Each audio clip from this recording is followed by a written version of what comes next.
On this week of Finally Seen, we have Dr. Angela Aja, and she is a leadership coach, best-selling author, and the creator of a suite of transformational programs that help ambitious, spiritually rooted women rise into their purpose. You guys are going to love her story. Her work blends faith, personal development, and high-level leadership to guide women through powerful reinvention. I cannot wait for you to hear her story and her theory and her framework. Oh my gosh, it's so genius. Welcome, Dr. Angela. Thank you for joining me today. Thank you. I'm so excited to be here. Thank you for inviting me. And I love everything you're doing because we are in similar veins and how we help people with, writing their books and that kind of thing. So I'm so excited to be here. Absolutely. Yeah. Well, I first met you when you were speaking at one of the women's events that I was attending here in the area. And I was just blown away. And I came up to you and I said, literally, that was the best speech I've ever heard. And just the way you masterfully told your story, but didn't make it all about you at the same time somehow. And yeah, it was just beautiful. So I want you to kind of give us a little recap of your story so that the audience can get caught up on how I was so blown away. Sure. So, I knew that I had a call on my life to help people since I was in the third grade. I just felt it. I just did. And I stayed true to that call. I I grew up in a ministry family. And so serving others was a way of life for us.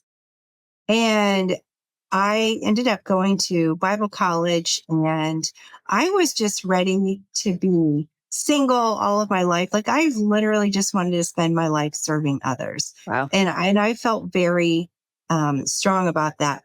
But I met a fiery young preacher in Bible college and we got married and we ministered. We had a church for 25 years. And I thought I was living my dream. We were winning awards from the city for helping bring crime down. We were just making a big impact. And so, here I was just thinking that everything is good. And after 25 years of marriage in the ministry, my life got turned upside down. And I went from, speaking in the pulpit, training leaders to standing in the food stamp line. I mean, I went from to selling windows door to door. And my whole world got turned upside down. I went from living in a beautiful ranch to sleeping on the floor of an apartment with my kids. And I literally went from wearing a Rolex with diamonds to standing in the food stamp line. Like my world just got turned upside down. And, I was angry and of course feeling so rejected, abandoned, all the things. Yeah, that's dramatic change. It was a very dramatic change. And so, but I met a life coach and back in those days, nobody knew what a life coach Yeah, was. that was a new thing. Yeah. And so this was over 15 years ago. And so nobody really knew what a life coach was, but something inside of me just told me, like, I knew she was going to be able to help me. And she asked me a question that really rocked my world. And it made me very angry, actually. She asked me, what was your contribution? And I was like, what do you mean? What was my contribution? You're I like, was a what? I was wrong. yeah, I've been done dirty. And how dare you take my victimhood away from me? But, I sat with the question and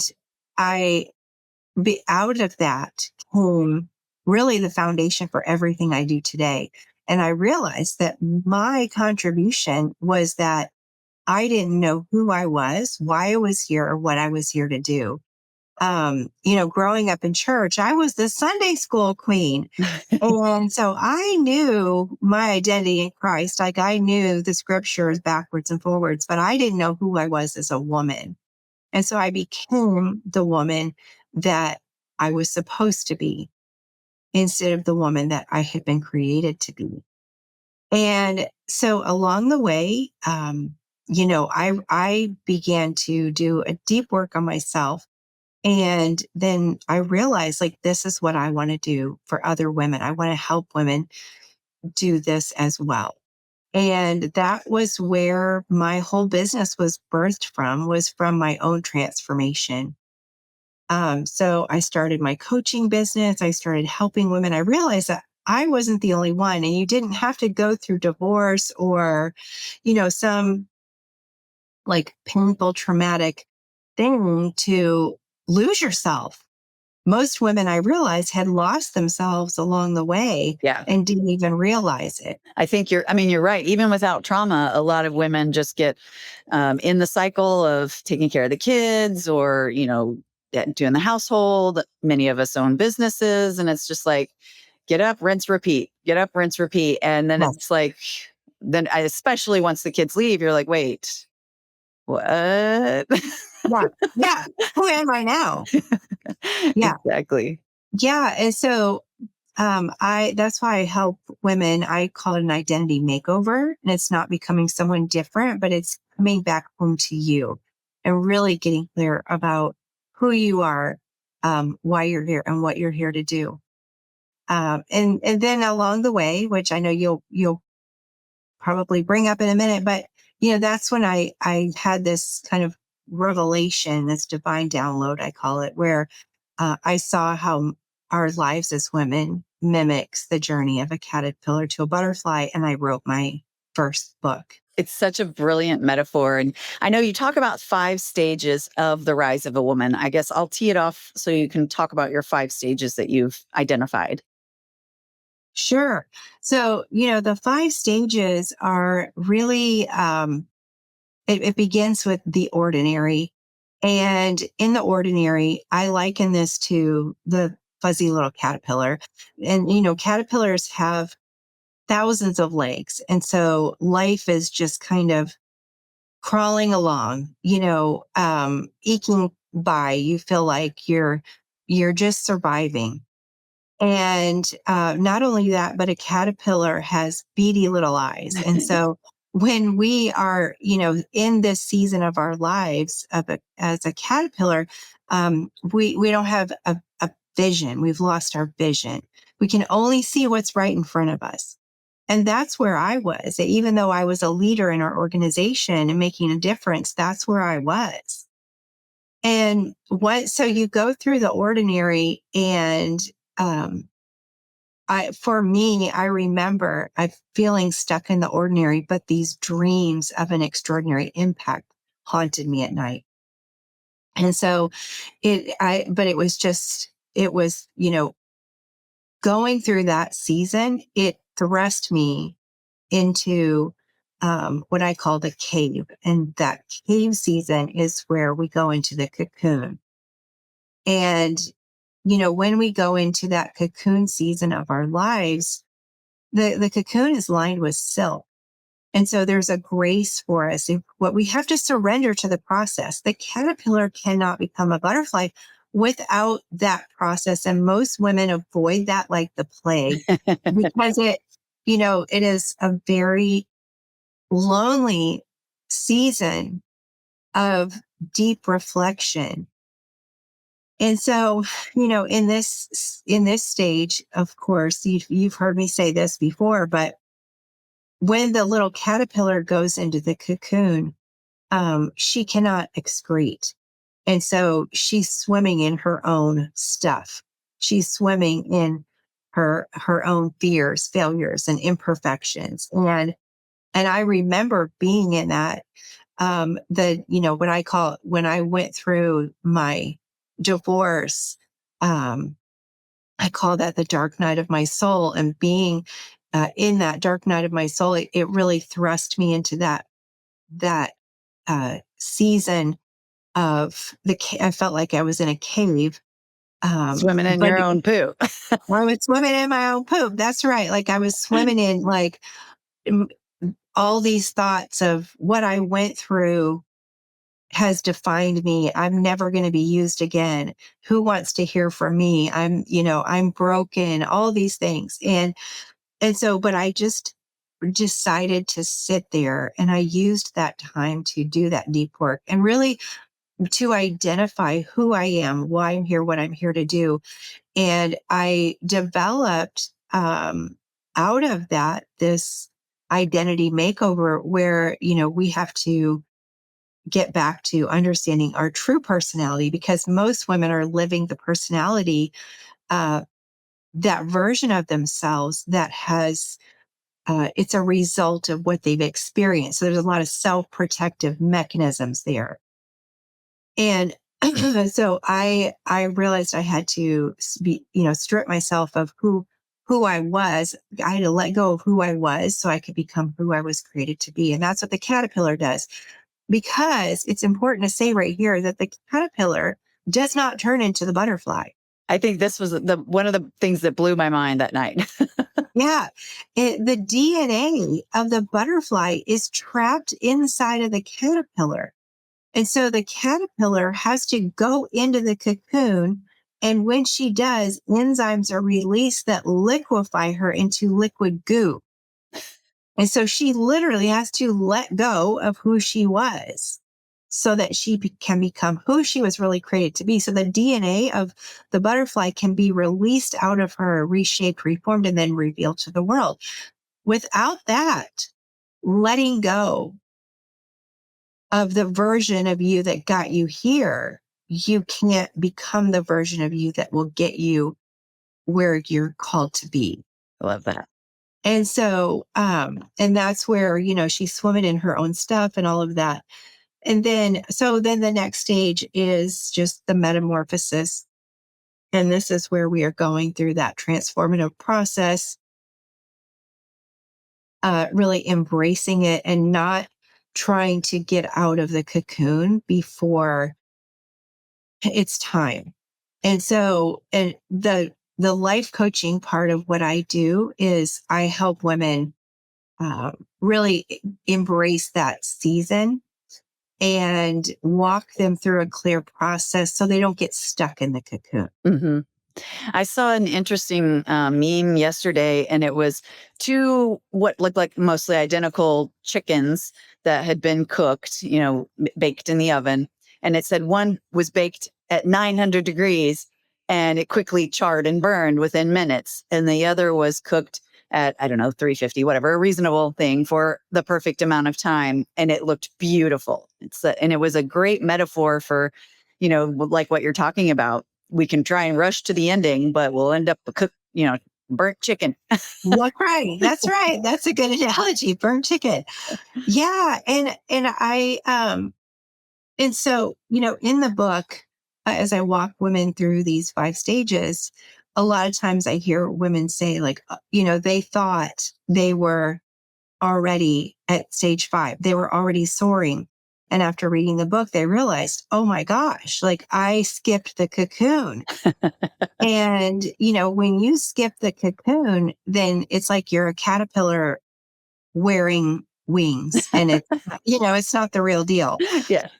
And so this is an important part of the journey for every woman and every man. Actually, I've rebranded and, I've worked with women only for years, but what I found along the way is that there's a lot of men who have experienced the same thing.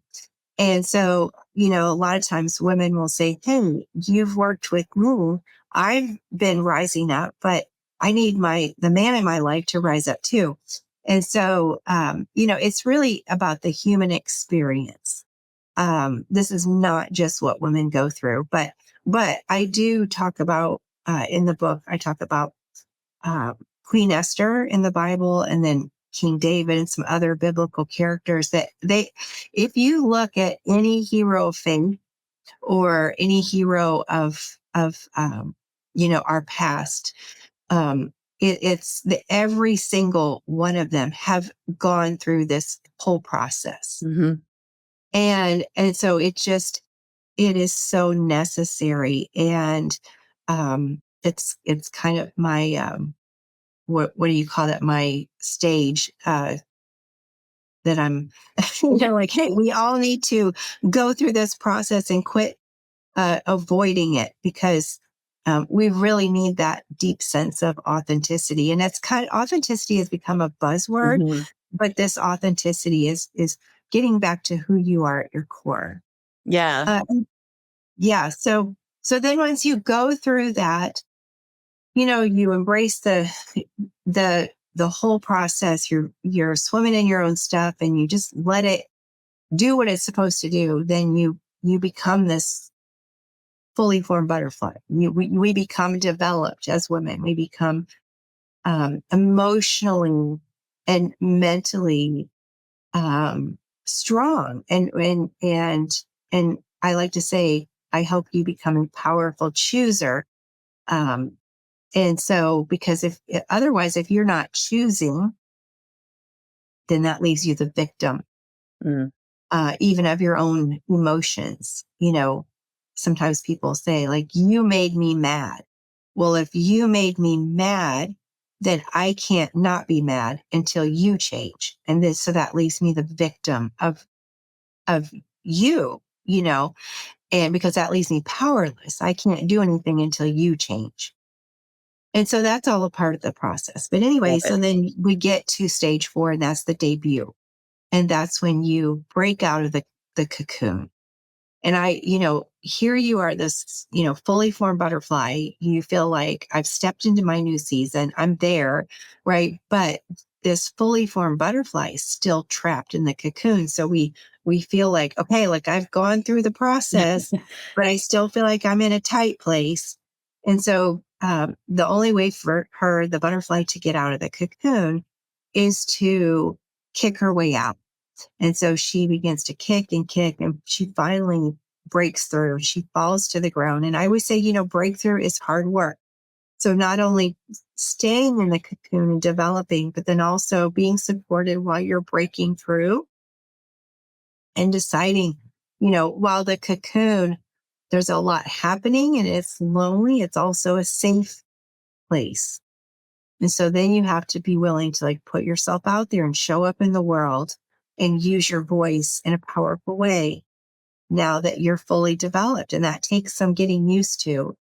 Um, and so there's time of debuting um, to the world, you know, who you were born to be, the most authentic version of who you were created to be. And a lot of times people are so used to the old version of you that they don't know how to handle this new version of you. And, but what's interesting here is that, the caterpillar's been swimming in her own stuff, but she surrenders to the process. And then when she gets to this point right here, she breaks through. Now she's laying on the ground. She's broken out of her cocoon. She's broken out of her place of season of development. But now she's got these things on the side of her body, these new aeronautical devices, I call it. And she just instinctively begins to flap her wings.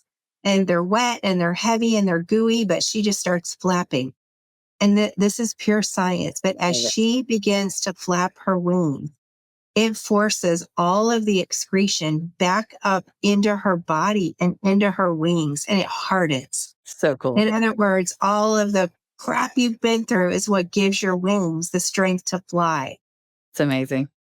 And so, but if we don't go through the process, then we're just swimming in it, right? Or we're so busy avoiding or hiding our story. We don't want anybody to know what we've been through.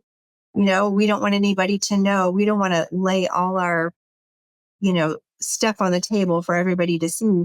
And so sometimes we become successful as a way of hiding. Sometimes we drink as a way of hiding. Sometimes we shop as a way of hiding. But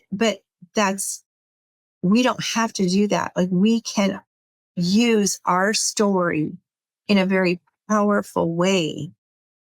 And here's what's interesting about our story is that when we tell our story from the butterfly perspective, not from the caterpillar perspective, people don't see themselves, or sorry, they don't see you when you're telling your story. And that's really important to understand, because a lot of times as women, we're taught, like, don't brag on yourself. Don't talk about yourself. But when you tell your story from a powerful perspective, people aren't thinking about you. They see themselves in your story. And so if you're telling your story as a victim, if you're telling your story from a caterpillar perspective, then they see themselves as a caterpillar. Mhm. But if you tell your story as a beautiful butterfly, you're out there living with purpose. You're not afraid to be seen. You're not afraid um, to be um, to be beautiful. Then people see themselves. They see you raise the bar for them. Show them what's possible. Yeah. You show them what's possible. And so I always say that telling your story from the butterfly perspective is one of the most selfless things you can do. Mhm. And that leads then to the rise in the book. And that the rise is the fifth stage of the rise of a woman. And I always say that, the rise is not a destination. It's a culmination of who you've become in the process. And so the reason I named the book Summoned to Soar is because once the butterfly is in the air, she's living with purpose. She's flying hard. And I think in these last few years, there's been a real rise of women rising up. There's been a real rise of women finding their power and really stepping into that high achieving version of themselves. If you're out there and you're flying hard, like there's another level. And that the next level is that, when the butterfly's out there, she's flapping her wings. She's doing what was created to do. She catches the tailwind. And when she catches the tailwind, she has to stop flapping her wings so that she doesn't work against the tailwind. And the tailwind takes her farther and higher than she could ever go on her own. And that's where, just those divine synchronicities begin to happen. Doors begin to open that you had no clue. You could have never done that on your own. You meet people that open doors to you and put you on bigger stages that you couldn't have made happen for yourself. And so there's this summoning, I'm summoning women, I'm summoning men to go through the whole process, not just to fly, because when you are that high achieving, powerful woman and you're just out there flapping your wings, that's exhausting. That leads to striving. Right. And that's when we hit that level, that's why you get burnout. Mhm. But that's when it's a sign that you've been called to soar, Time to not hit that tailwind. that's right. It's time to hit that tailwind. And, and so I always say that rest is the root word of restoration. And there's a lot of women out there. There's a lot of men out there that their world has been turned upside down, just like mine. Mhm. But the cocoon hangs upside down. So when your world gets turned upside down, you're perfectly positioned for transformation. But it doesn't stop there. You have to endure the process. You have to become who you were created to be, letting go of the person that got you here so that you can be the most authentic version of yourself. And then get out there and flap your wings, get in the air, not being afraid to be seen and use your voice. And this is where you're developing your voice but then there comes a season where you're called to let go and to rest and to catch the tailwind and let the tailwind do its work so Love that it. everything you prepared for, Love it. I love you it. see And the fulfillment of it. so I know you put all of this into your book, and it's Yes. fantastic. What made you think I really need to put this in a book? Because I know a lot of women, they've got these amazing stories, but they're like, should I write a book? I don't know. What pushed you to say, yes, I'm writing the book? Tired of overpriced energy drinks full of junk? Same. That's why I use Babello, a self-carbonating hydration packet that gives you clean energy, electrolytes, and vitamins without the crash. Just add water, shake, and sip. It's way more affordable than typical energy drinks and way better for you. Use code ChrissyBernal15 at checkout to get 15% off at drinkbabello.com. Hydration just got an upgrade. Oh, I love that. Well, I think one of the things, first of all, as a coach, I realized that there was things I was saying over and over and over again to every woman. And so I thought, okay, and it was hitting, I could tell it was hitting the mark. And so I thought, well, why not put it in a book so I can say, here, read this? Because when we read, we're changing our thought patterns. Something is happening in our brain when we are reading. We are rewiring our brain. That's why you do have to be careful what you're reading, because you're rewiring your brain. And so I really wanted to, the other part of it is that I wanted to tell my story from a powerful perspective. And there's a verse in the Bible that says that God will turn our ashes into beauty. And so, ashes are burnt up trash. They're the trashiest parts of it's worse than trash. And that's the part that can become something beautiful. Because when you burn up your trash and it becomes ash, you can mix it with water and you can make it into a clay pot, something useful. Love that. And I think that was also a driving force for me, that I thought,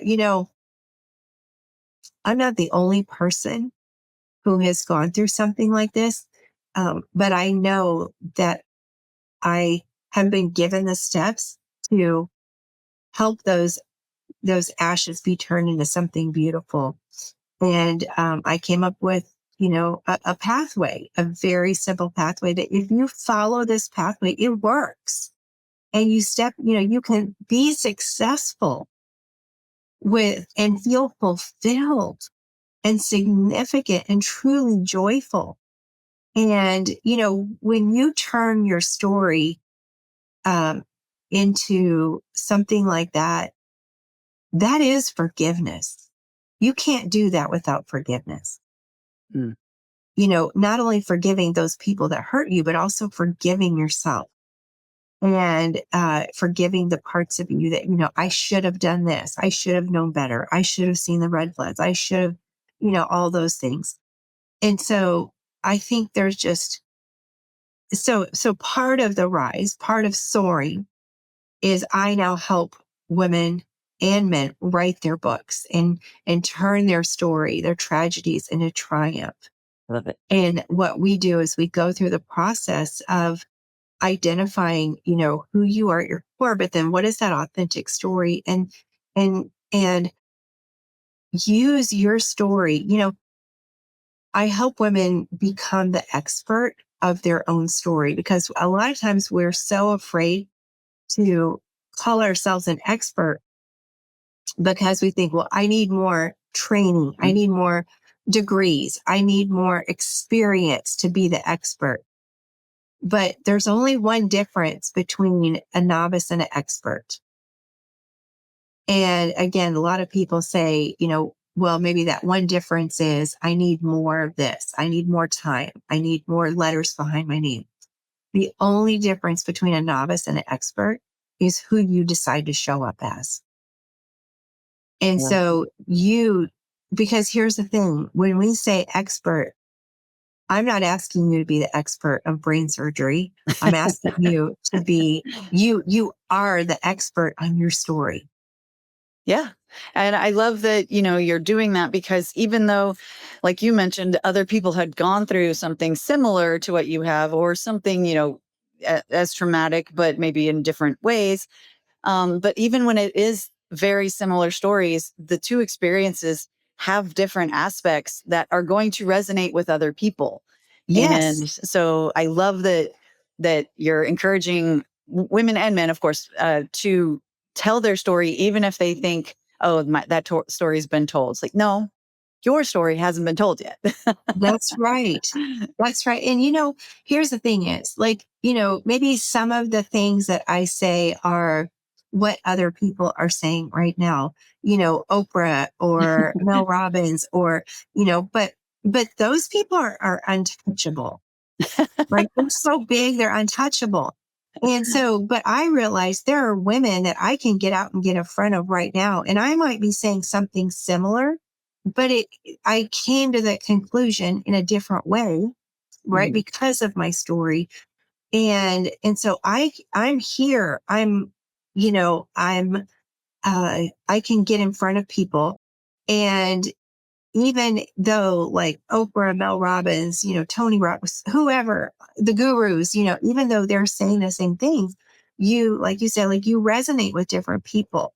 Mhm. But I realized that when you use your story, it's a clarion call to the people that you're called to be shine a light on their path for them. And I think this one thing is like the ultimate kind of driving factor of why I do what I do, but why I wrote my book, was somebody said to me one time, they said, someone is crying themselves to sleep at night, waiting to hear from you. They need to hear your story. And I knew that was true because I was crying myself to sleep at night, waiting to hear from someone that I felt connected to, that I felt understood by, and that I understood and I felt connected to their story. And I found those people because those people were out there telling their story. I love it. You're right. Sometimes hearing even the same thing, but from somebody who is literally right in front of you, Yes. or can actually hop on a Zoom call with you or something like that. That's Yes. so much more powerful. And it made me think too. I studied quantum physics and things like that, but I've listened and read the same or books on the same topic by multiple people, and I Yeah. learned something new every single time. Yes. So it's just, maybe it's literally said the same way, but I wasn't ready to receive it yet. So Yes. it didn't stick with me until that 50th time I heard it. It's like, oh, it's kind of like how you even watch the same movie over and over and pick up something new. Yes. So Exactly. for somebody out there who's waiting or on the fence, should I write my story? Should I share my story? The answer is yes. Here's your sign. That's right. That's right. Yes, that's absolutely right. Yeah. And so what I do is I take people when it comes to helping them write their books. Um, I help people write, there's a lot of people just like write your book in a day using AI, and that's fine. I mean, I think we all need to be, if that's the way somebody does it, that's great. But I, for me, I feel like that leaves out the humanity of it. And Yeah. so what we do is, I spend time helping people. What I take them through a process, what I call the once upon a time story method. And this is the way that I teach people to write their story, um, is it's the same type of, um, feeling that you get when you watch like Star Wars or the Rocky movie. And so, because they've all been on, their hero's journey. Yeah. And so we help you develop that into your book. And then you turn the chapters of your life into the chapters of your book. Because a lot of people say, well, I got so many stories, I don't know what to write about. But if you go through a process, you start to see themes of your life. And so, one time I met with this person who was, um, I forget what his job title was, but he was going to help me get my story out there. And he was, an expert. And he, I was telling him some stories about myself, and he said, nobody wants to hear your stories. I was like, what? Okay. Just kind of like punched me in the gut. But what he was trying to say to me was that when you write a book, you're not just out there telling your story to tell your story.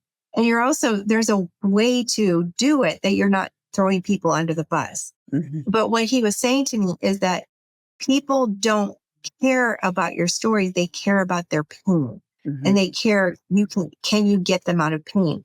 When you tell your story the right way, when you find the right stories, that are linked to your expertise, then people can see, oh, she can help me get out of pain. Yep. He can help me move forward. And those are the stories that we want to, those gold nuggets that I always say.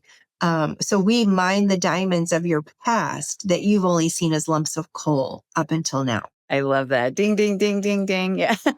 Yeah, yeah. Yeah. That's something I always tell people, even in marketing, when we're working on marketing campaigns, it's not about you. Yes, your story is part of it. The brand story is part of it, but that's Yes, not the crux of it. That's not the goal. That's not the main point. The main point is the transformation your yes, audience is going to experience.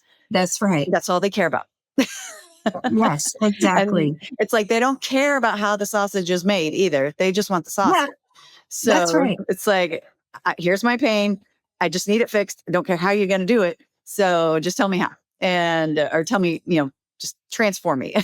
Yeah, That's kind exactly. of what they're asking for. So I love that you bring that up, and you're so right. And I know you said that some people are like, I'm not really sure where to start. Do you have, I guess, those I guess advice for people when they're not even sure where to start? For me, I tell people just talk it into your memo on your phone or something. Just get started. What suggestions do you have for people who are just really stuck at first start?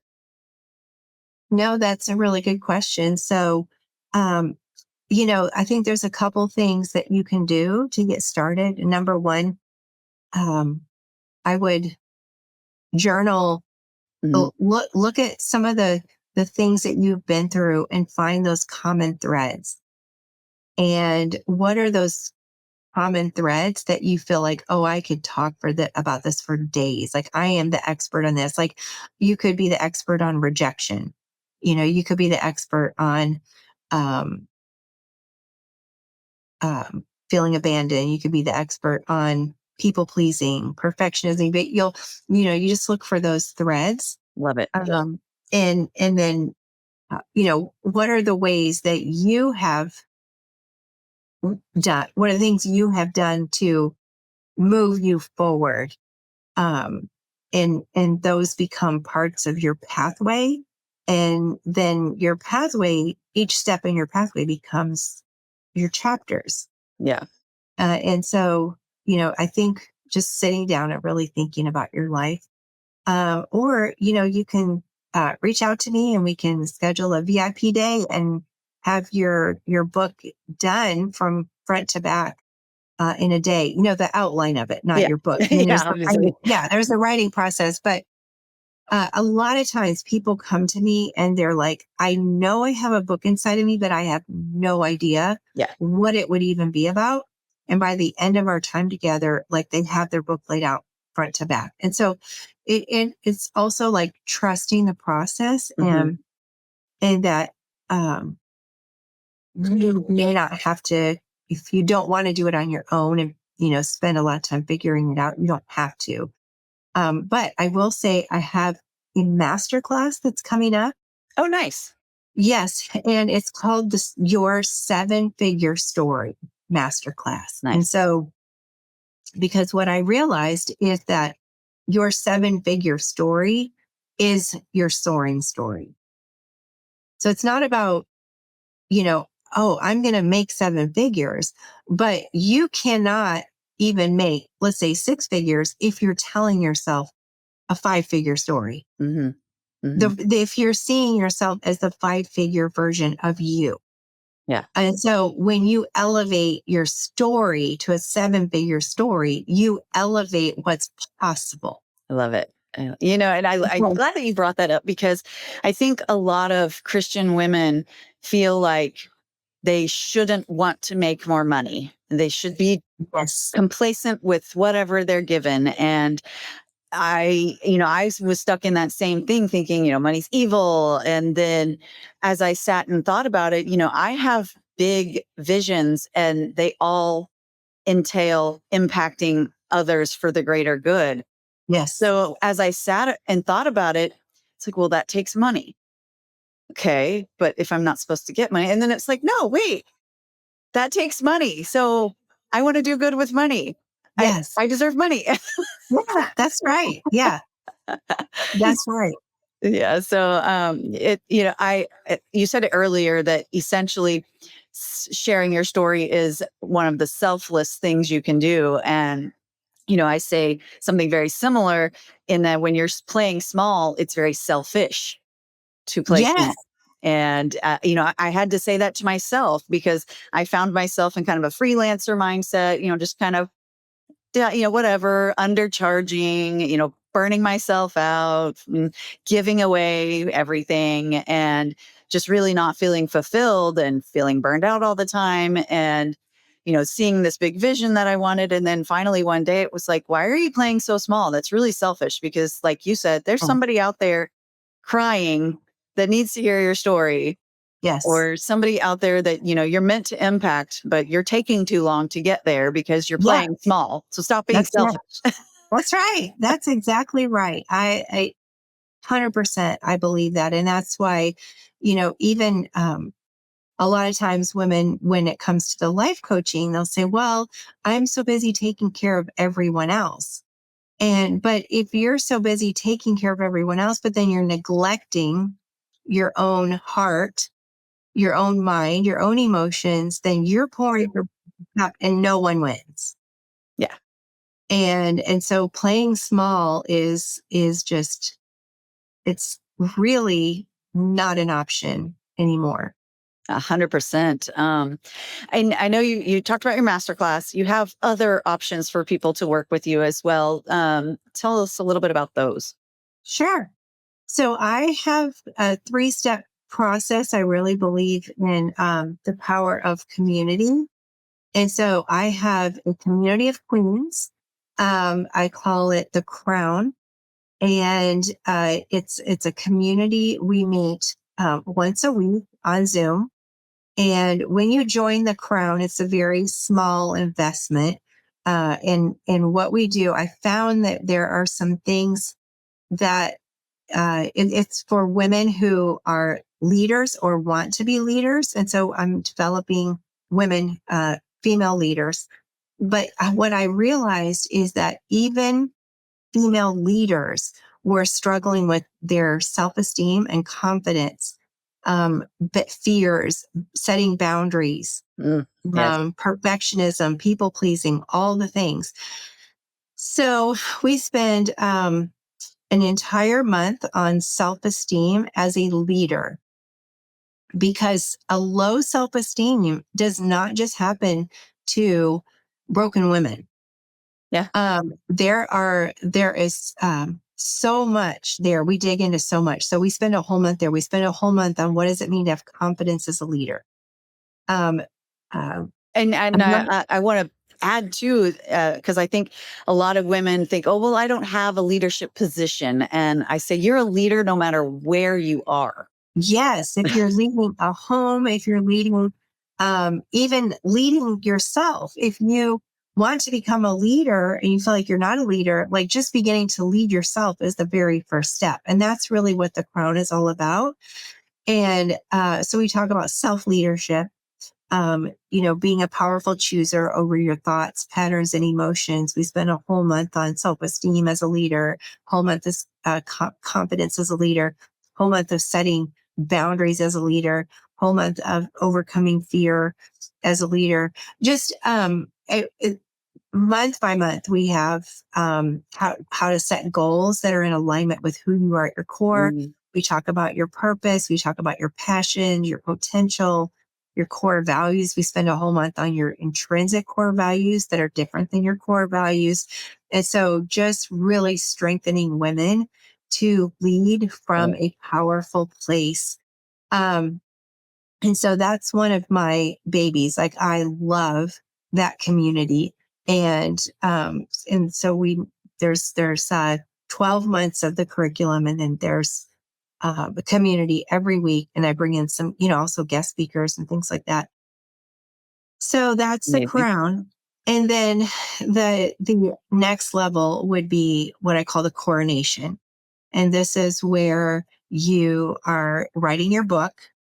I also do a leadership certification and then a mentorship certification. So if you want to become a crown mentor and develop your own group, then you can use, um, everything I have. I have,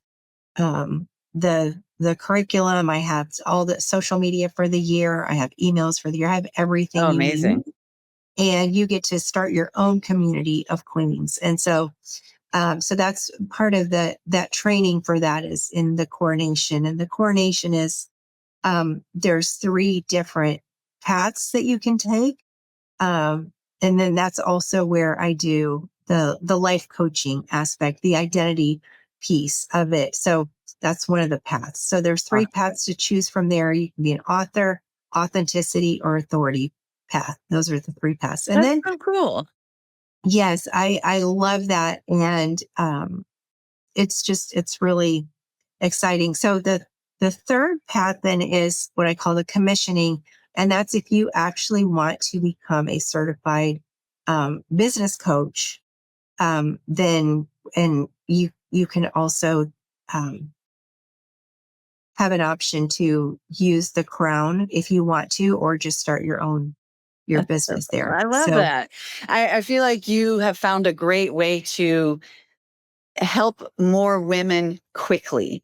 And, you've got this path. And yes, you say you've got to actually make your way through the path. But even though that takes time, you're still shortening the overall time because now they're not right, bobbling around trying to figure it out. right. That's exactly right. I love And that. yeah. And so my goal really is to take women, first of all, identify where are you in the process? Mm, Are you still a caterpillar? Are you in the cocoon? Are you breaking out? Are you ready to soar? And then support you at whatever stage that you're in. I love that. Well, Dr. Angela, where can people find all these things and connect with you? Yes. So it very simple. www.angelaaja.com. It's Easy enough. Angela. Yeah. And I'm sure you'll have a link or something, but Yeah. it's just my name, angelaaja.com. You can find me on Facebook there. I have a podcast on there. I have a magazine on there. I have all my coaching programs on there. All my books. I have a store. You can get swag. I have other books too. I have another book called Divorced but Not Defined. Because when I went through my divorce, I let it define me. And Hmm. so until I didn't, and then I wrote a book about that. I have an adult coloring book, Color for Calm. And, it's got journaling prompts, affirmations. I've got notebooks and workbooks. There's Oh, lots of that's fun. workbooks. Yeah, that you can do there. So lots and lots of stuff. Everything is on www.angelaaja.com. That's So, awesome. Well, you have dropped a whole lot of wisdom here. I know that you've touched many people. Every single listener, I'm sure, took something away from it. So I really appreciate you taking the time to share your message with my audience and with me. Again, I love every time I hear you say the story. I just think it's really cool, and I really am thankful that you came, and I appreciate. thank you. I'm so appreciative of you and all that you're doing, and, using your voice in a powerful way, and helping people get their message out there. I mean, that's amazing.